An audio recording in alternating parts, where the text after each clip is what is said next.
नमस्कार अनि जोजलपा नेपाल भाषा एकाडेमीका निमित्त अनक मिडियाको प्रस्तुति र कीर्तिपुर नगरपालिकाद्वारा निर्मित रेडियो शिक्षा कार्यक्रमबाट म हरिबहादुर थापा यहाँहरूलाई हार्दिक स्वागत अभिवादन गर्दछु।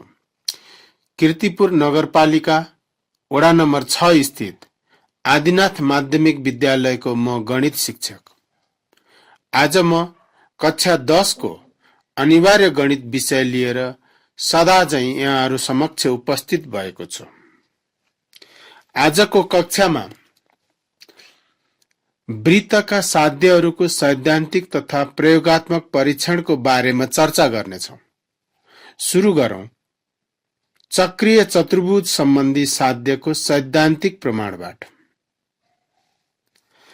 चक्रीय चतुर्भुजको साध्यको कथन यस प्रकार छ। चक्रीय चतुर्भुजका सम्मुख कोणहरू परिपूरक हुन्छन्। यसको सैद्धान्तिक प्रमाण दिनको निमित्त सबैभन्दा पहिला हामीलाई एउटा चक्रीय चतुर्भुज आवश्यक पर्दछ। त्यसैले एउटा वृत्त खिचौं। वृत्तका चारवटा बिन्दुहरूमा चिह्न लगाऊ र त्यसलाई क्रमशः ए बी सी डी नामाकरण गरौं। यसरी चिह्न लगाइएका बिन्दुहरूलाई क्रमैसँग जोड्दै जाउँ। वृत्तको भित्रपट्टि एउटा चतुर्भुज तयार हुन्छ। यसैलाई हामी चक्रीय चतुर्भुज भन्दछौं। यसरी तयार भएको चक्रीय चतुर्भुजको थाहा दिएको तथ्य लेख्दा ए बी सी डी एउटा चक्रीय चतुर्भुज हो भनी लेख्न सकिन्छ, जसको कोणहरू angle A, angle B, angle C र एंगल डी हुन्।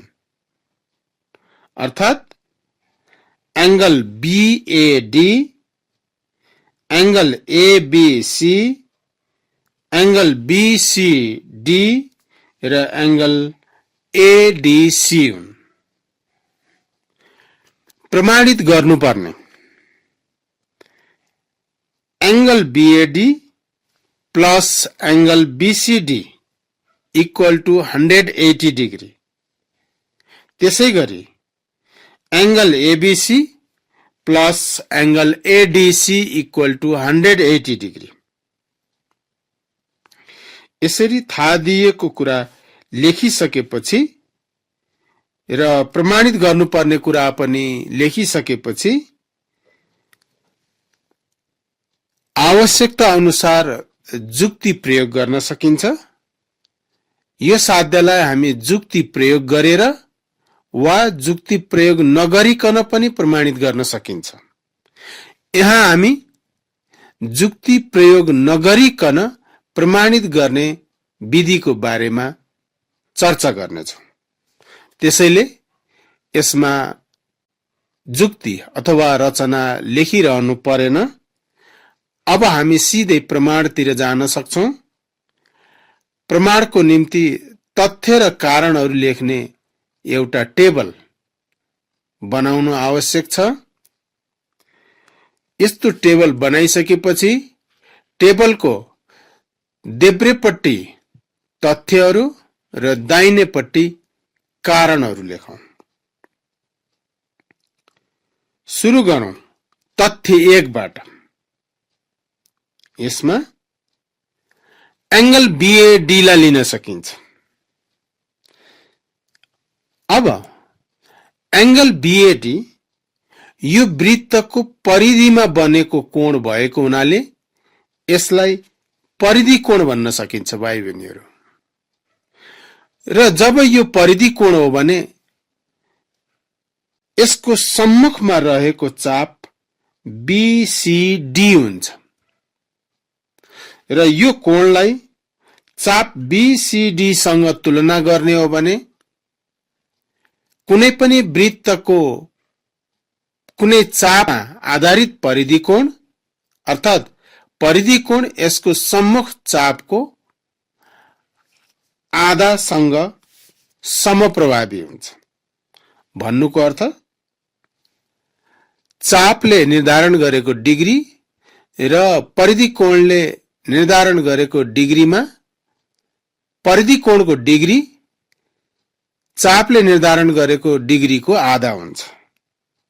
त्यसैले angle BAD equal to half चाप BCD को डिग्री भनेर लेख्न सकिन्छ। यसको कारणमा परिधि कोण र सम्मुख चापको सम्बन्ध अनुसार भन्न सकिन्छ।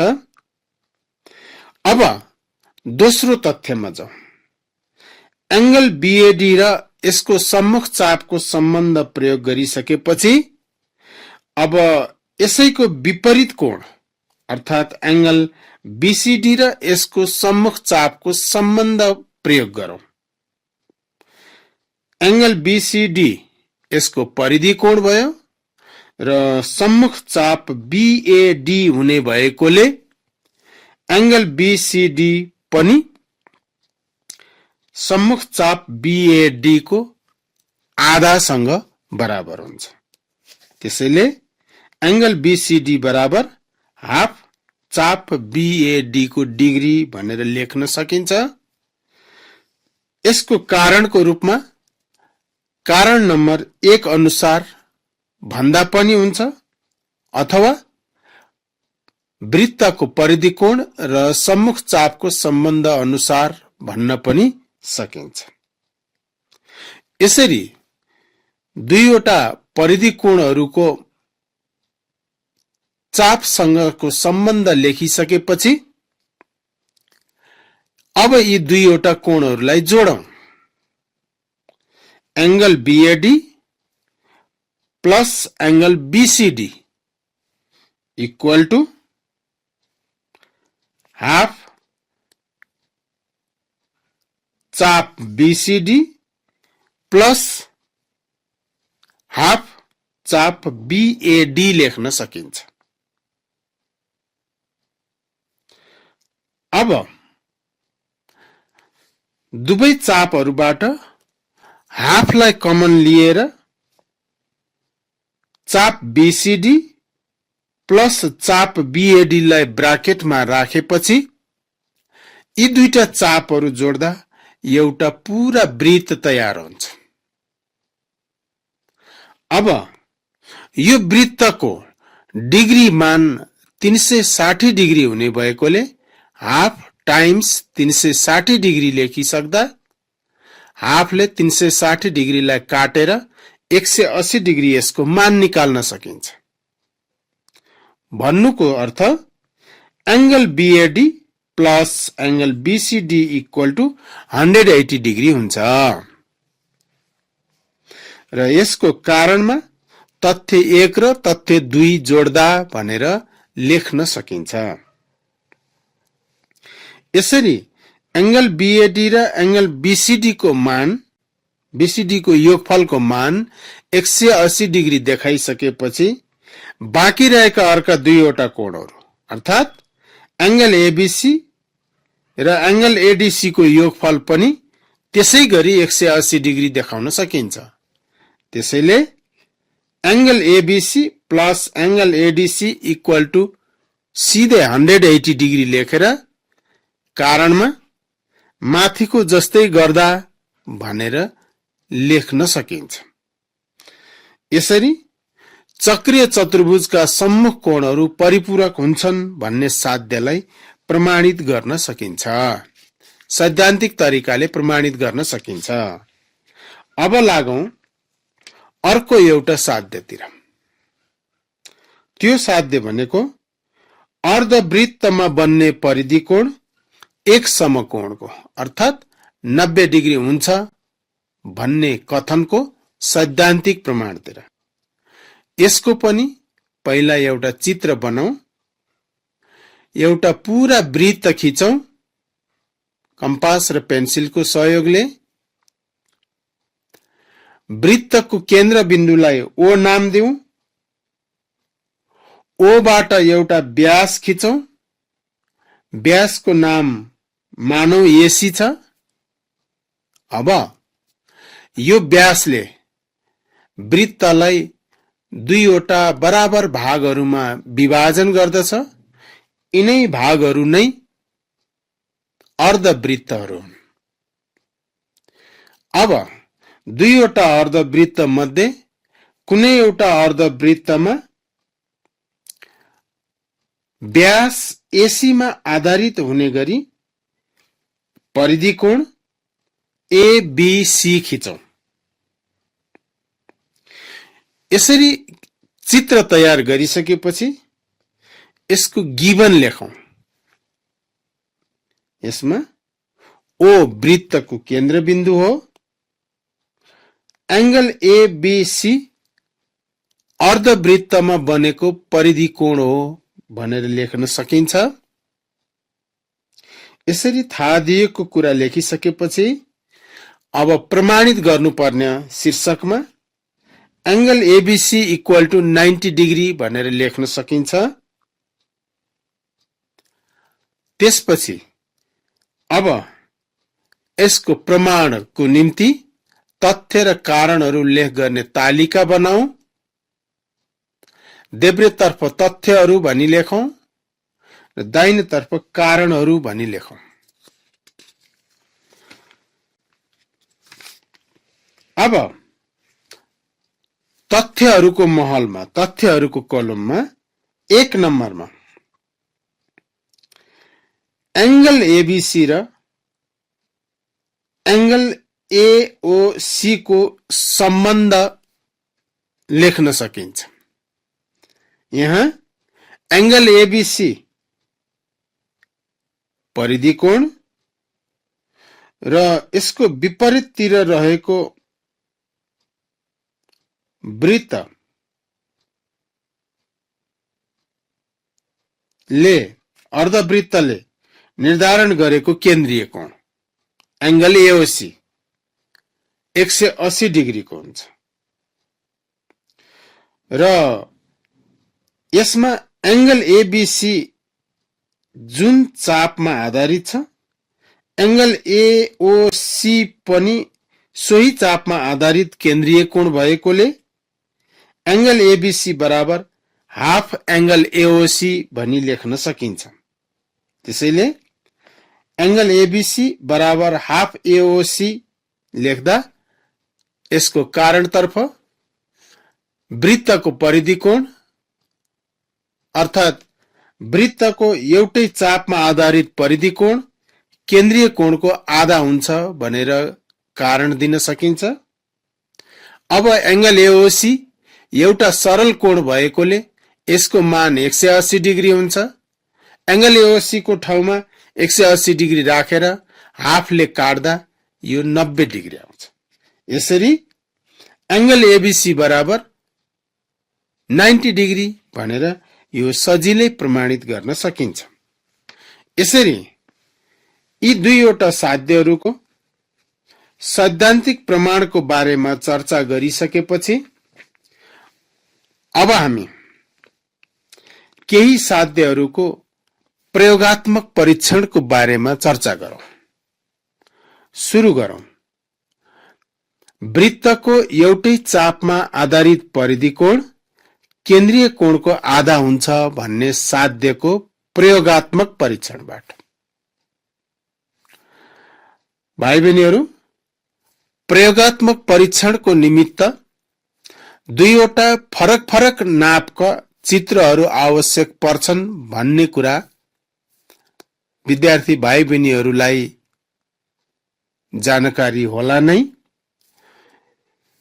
यदि जानकारी छैन भने पनि यो कुरा ख्याल गर्नुपर्दछ कि प्रयोगात्मक परीक्षणमा जहिले पनि दुईवटा फरक फरक नापका चित्रहरू बनाउनु पर्दछ। त्यसैले वृत्तको एउटै चापमा आधारित परिधि कोण केन्द्रीय कोणको आधा हुन्छ भन्ने साध्यलाई प्रयोगात्मक ढंगले परीक्षण गर्नको निमित्त पनि दुईवटा फरक फरक नापका वृत्तहरू खिचौं। यो वृत्तका केन्द्रबिन्दुहरूलाई ओ नाम दिउँ।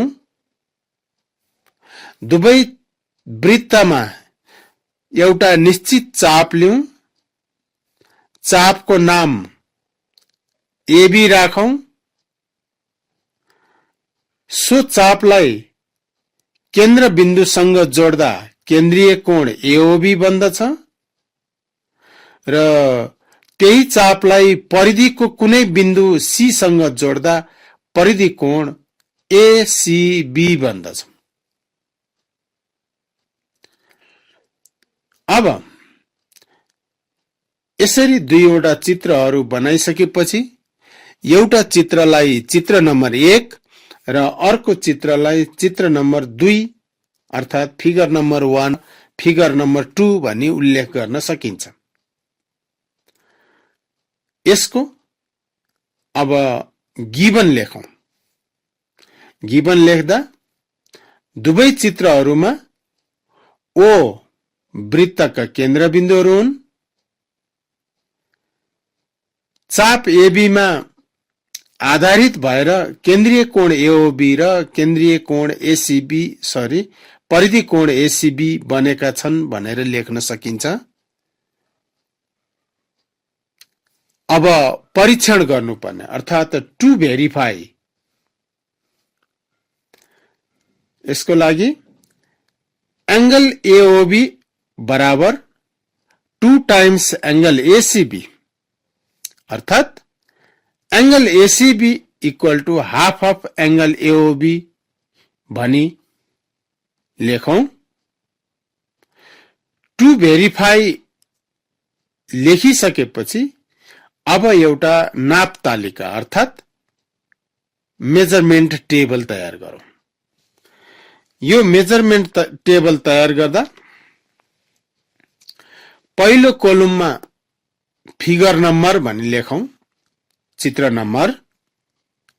त्यसपछि यसका परीक्षण गर्नुपर्ने कुराहरू जस्तै यो साध्यमा एंगल एओबी र एंगल एसीबी परीक्षण गर्नुपर्ने भएकोले एंगल एओबी को लागि एउटा कलम र एंगल एसीबी को लागि अर्को कलम ड्रा गरौं र लास्ट कलममा यसको रिजल्ट लेख्ने गरी एउटा कलम थपौं। अब यसको फिगर नम्बर 1 र फिगर नम्बर 2 गरी फिगर नम्बर 1 बाट नापेका कुराहरू पहिलो रोमा र फिगर नम्बर 2 मा नापेका कुराहरू दोस्रो रोमा लेख्ने गरी दुईवटा रोहरू थपौं। यति गरिसकेपछि टेबल पूरा हुन्छ। अब यसमा रह्यो कुरा मेजरमेन्टको। फिगर नम्बर 1 बाट सुरु गरौं। फिगर नम्बर 1 मा हामी सबैभन्दा पहिला एंगल एओबी लाई नाप्छौं। प्रोट्र्याक्टरको प्रयोग गरेर एंगल एओबी लाई नापौं। यसको नाप लिइसकेपछि तालिकामा सो नाप इन्ट्री गरौं अर्थात सो नाप तालिकामा लेखौं। त्यसपछि एंगल एसीबी लाई नापौं र एंगल एओबी र एंगल एसीबी को नापहरू तालिकामा उल्लेख गरिसकेपछि अब दुईटालाई तुलना गरी हेरौं। दुईटाका मानहरू तुलना गरेर हामीले के पाउँदछौं त्यसलाई रिजल्टमा लेखौं। पक्कै पनि एंगल एओबी र एंगल एसीबी को मानलाई तुलना गर्ने हो भने एंगल एओबी को मान एंगल एसीबी को 2 गुणा हुन्छ अथवा एंगल एसीबी को मान एंगल एओबी को आधा हुन्छ। यसरी फिगर नम्बर 1 को मेजरमेन्ट पूरा गरिसकेपछि र यसको रिजल्ट लेखिसकेपछि अब फिगर नम्बर 2 मा जाउँ। फिगर नम्बर 2 मा पनि फिगर नम्बर 1 को जस्तै एंगल एओबी र एंगल एसीबी को नापहरू उल्लेख गरौं र दुईटाको नतिजालाई यदि हामीले तुलना गर्यौं भने अघि जस्तै यसमा पनि एंगल एओबी चाहिँ एंगल एसीबी को डबल अथवा एंगल एसीबी एंगल एओबी को आधा भएको हामी पाउनेछौं। जे पाउँदछौं त्यो कुरालाई रिजल्टको रूपमा लेखौं। यसो गर्दा हामीले पक्कै पनि एंगल एओबी चाहिँ एंगल एसीबी को डबल भएको अथवा एंगल एसीबी चाहिँ एंगल एओबी को आधा भएको पाउनेछौं। यसबाट के परीक्षण हुन्छ भने वृत्तको एउटै चापमा आधारित परिधि कोण केन्द्रीय कोणको आधा हुन्छ, अर्थात केन्द्रीय कोण परिधि कोणको दोब्बर हुन्छ। ल यसरी हामीले एउटा साध्यलाई प्रयोगात्मक ढंगले परीक्षण गर्न सिक्यौं। अब लागौं अर्को साध्यतिर। त्यो हो वृत्तको एउटै चापमा अर्थात एउटै वृत्तखण्डमा बनेका परिधि कोणहरू बराबर हुन्छन्। यसको निम्ति पनि अघि भन्ने जस्तै दुईवटा फरक फरक नापका चित्रहरू कोरौं। यसमा एउटा चाप निर्धारण गरौं। मानौ त्यो चाप एबी हुन सक्छ। अब चाप एबी मा आधारित हुने गरी एउटा परिधि कोण एसीबी र अर्को परिधि कोण एडीबी लेखौं। अब यसमा गिवन एउटै चाप वृत्तको एउटै चाप एबी मा आधारित परिधि कोणहरू एंगल एसीबी र एंगल एडीबी हुन् भनी लेख्न सकिन्छ। यसको टु भेरिफाई लेख्दा परिधि कोणहरू बराबर हुन्छन् भनी परीक्षण गर्नु छ, अर्थात एंगल एसीबी बराबर एंगल एडीबी हुन्छ। यसपछि अब हामी यसको एउटा मेजरमेन्ट टेबल तयार गर्नुपर्ने हुन्छ। मेजरमेन्ट टेबल बनाउँदा जहिले पनि सुरुमा फिगर नम्बर राख्नु पर्दछ। त्यसपछि यसको नाप्नु पर्ने कुराहरूलाई क्रमशः टेबल थप्दै गइन्छ र त्यसमा राख्दै गइन्छ।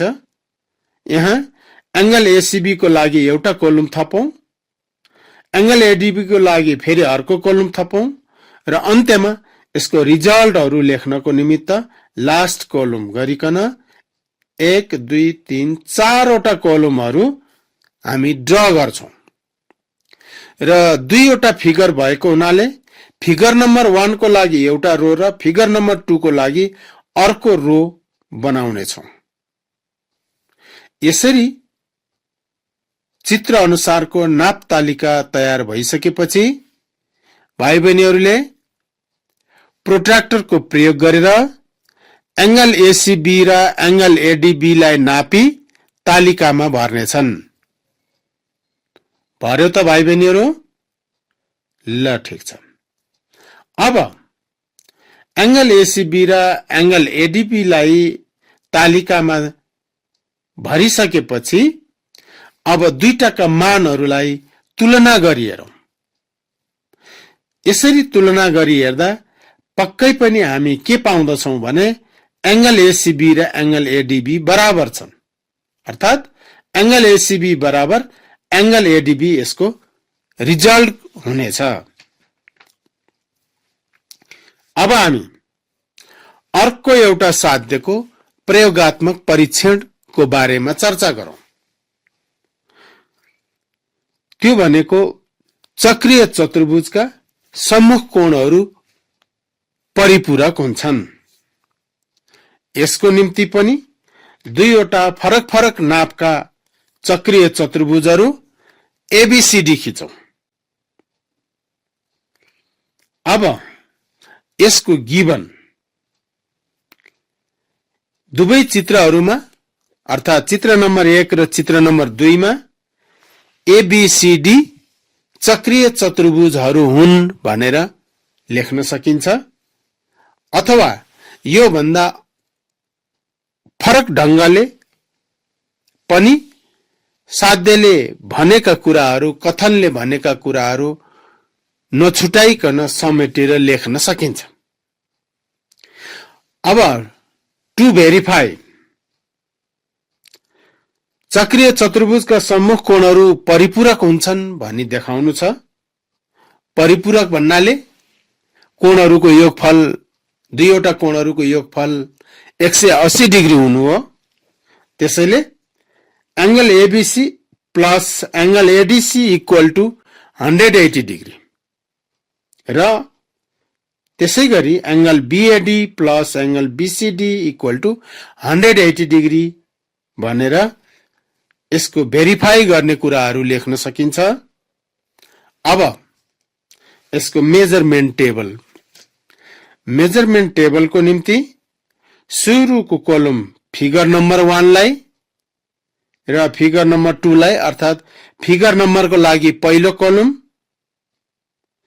अब एंगल एबीसी को मान लेख्नको लागि अर्को एउटा कोलम, एंगल एडीसी को मान लेख्नको लागि तेस्रो कोलम थपौं। यसरी एंगल एबीसी र एंगल एडीसी को मानहरू आइसकेपछि हामी ती दुईटालाई जोड्नु पर्ने हुन्छ। त्यसैले angle ABC plus angle ADC को मान लेख्नको निमित्त एउटा अर्को कोलम थपौं।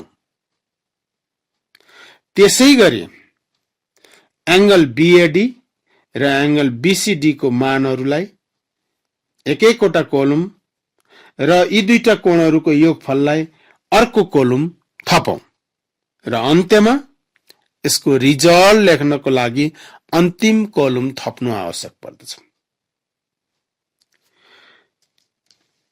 यो साध्यमा पनि यसरी मेजरमेन्ट टेबल पूरा भइसकेपछि फिगर नम्बर 1 मा र फिगर नम्बर 2 मा मेजरमेन्ट टेबलले भनेका कोणहरू क्रमशः नापेर, प्रोट्र्याक्टरको प्रयोग गरेर नापेर तालिकामा भरिसकेपछि तोकिए अनुसारका कोणहरू जोडेर हेरौं। पक्कै पनि यस्ता कोणहरूको योगफल 180 डिग्री आउनेछ। त्यसैले यसरी तालिका पूरा भइसकेपछि अन्तिममा यसको निष्कर्षको रूपमा angle ABC plus angle ADC equal to 180 degree र angle BAD plus angle BCD equal to 180 degree भनेर लेख्न सकिन्छ। यसरी आजको कक्षामा हामीले दुईवटा साध्यहरूको सैद्धान्तिक विधिबाट प्रमाणित गर्ने कुरा र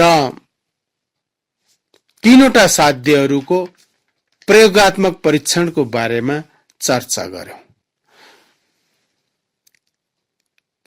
हाम्रो रेडियोको स्टुडियोबाट समय सकिएको संकेत प्राप्त भएको हुनाले आजको कक्षा यही स्थगित गर्न चाहन्छु, यही समाप्त गर्न चाहन्छु। फेरि अर्को कक्षामा भेट्ने नै छौं। हस्, नमस्कार।